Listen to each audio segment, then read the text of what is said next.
you presumably, Mr. Watson, say, yes, we do need it. We certainly do need it. This is really important for the country. We'll be collecting information that's going to provide a bedrock of information for the next 10 years to allow local councils, to allow central government and businesses to plan the kind of services that families, that communities, that neighbourhoods need. Problem is, the last census, an awful lot of people didn't bother to answer the questions. Many who did got it wrong, and it turned out to be a bit of a shambles, didn't it? Well, every census is a little difficult. I mean, the 2001 census, in most respects, was a success and has been used ever since to allocate funding out to local areas and has been used to plan services. So, there were some particular problems, but that's why we've improved the arrangements for 2011. So we're producing a new address register to underpin this. We're providing an internet online completion option for the first time. We're providing a questionnaire tracking system, which means that we'll know on a day-by-day basis who has and who hasn't returned their questionnaire. So there's a lot of improvements built in. So therefore we do need it, Mr. Hamilton. I think, of course, it makes a great deal of common sense to have a census, to look at the demographic future of the United Kingdom, to find out exactly how things stand in the UK today. But I think this sort of type of questionnaire, this type of self-completion questionnaire, is an incredibly ineffective way of doing that. And it duplicates a great deal of information already held by the government on things like the electoral register, school records, tax returns, GP information, and so on. So I think actually having a self-completion form is an incredibly ineffective, but also a very intrusive way of getting the information the government already has. So in other words, we don't need this census. We don't need this census, no. I think what we do need to actually realise is that we have this kind of information held by the government already to collate that in a more sensible way. I think the census, if you look back to 2001, you mentioned the very low completion rate. You mentioned the fact that more than 3 million people failed to return their forms. But more importantly, nearly 400,000 people listed their religion as Jedi.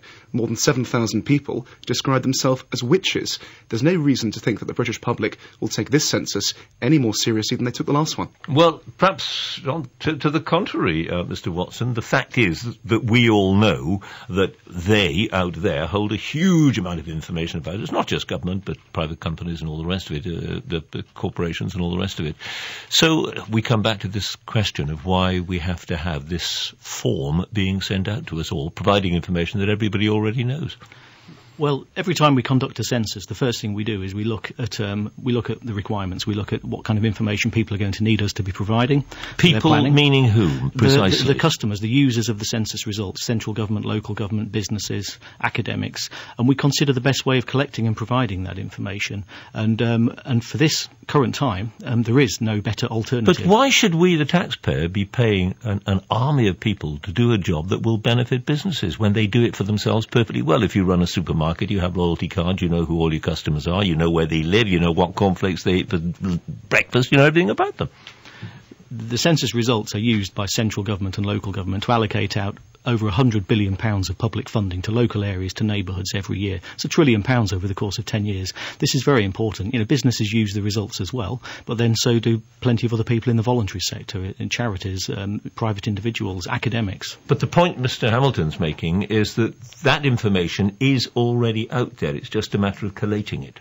Well, it's not really. The partial snapshots of the country's details are available on various different government sources, but none of them are complete. None of them are as good quality. There are gaps, there are overlaps, there are problems with definitions. If there was an easy alternative to conducting a census, we'd be doing that. The census is a complex and difficult undertaking. And expensive, 500 million quid? Well, it works out at about 90 pence per person per year. It's relatively cheap compared to other countries around the world that take censuses. So, and the results and the benefits last for a full 10 years. So, if you look at it in that context, the financial benefits of conducting the census far outweigh the cost. But you talked about all those other things being just snapshots. This is just a snapshot. Well, it is, but it's a very important snapshot. We do nothing else where we ask the same set of questions to every community, every household, every part of the country. So we provide a rich tapestry of information that planners and decision makers can use, safe in the knowledge that the local picture adds up and is consistent with the regional and the natural. And isn't that picture. The point, Mr. Hamilton, that it does provide this texture that you don't get from individual bits and pieces coming in from all over the place? Well, I think you've already mentioned the extremely high cost. It's going to cost more than almost £500 million to conduct more than 35 25,000 staff involved in actually putting that information together. There is perfectly sufficient data out there already, which could be drawn together by some joined-up thinking in central government. Well, Mr. Watson says there isn't. To actually, as I say, give that sufficient sort of demographic picture of the way things stand in the UK. Now, over the next few weeks, we're going to hear a lot of sort of threats made to the British public, bullying threats saying there'll be £1,000 fines for non-compliance. Well, you've got to make them do it. Of course, but if you go back... Otherwise, there's no point to it. But of course, if you go back to 2001, the last census conducted, more than 3 million people failed to return their forms, and there were less than 100 prosecutions. This is an incredibly inefficient way of doing the job. All right, how are you going to make them do it then? Final thought from you, Mr. Watson. A lot of us will say we can't be bothered, or we just don't want to do it for whatever reason. Well, it's about getting across to people the benefits and why the census is so important. But isn't it too intrusive? I mean, asking people about their sexuality, why should we tell somebody whether we are gay or whether we're bisexual or heterosexual or whatever? Why should we? Well, you won't have to, because we're not asking people to tell us that during the 2011 census. There is no question on sexual identity. There's nothing at all about sexual religion? There's a question on religion. Why should we tell you and like the 2001 census, the question on religion is voluntary, which was a condition placed by the House of Lords at the time of the last census. So, in other words, lots of stuff that people might like to know, might want to know, we're not going to be asked.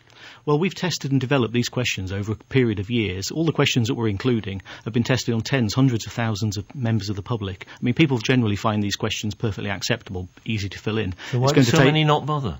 Well, it's about awareness raising. It's about getting the message across, and this is why we're going to have people knocking on doors, reminding people, and offering help and assistance and advice if they haven't filled them in. You'll be fined £1,000. Well, it's about getting them to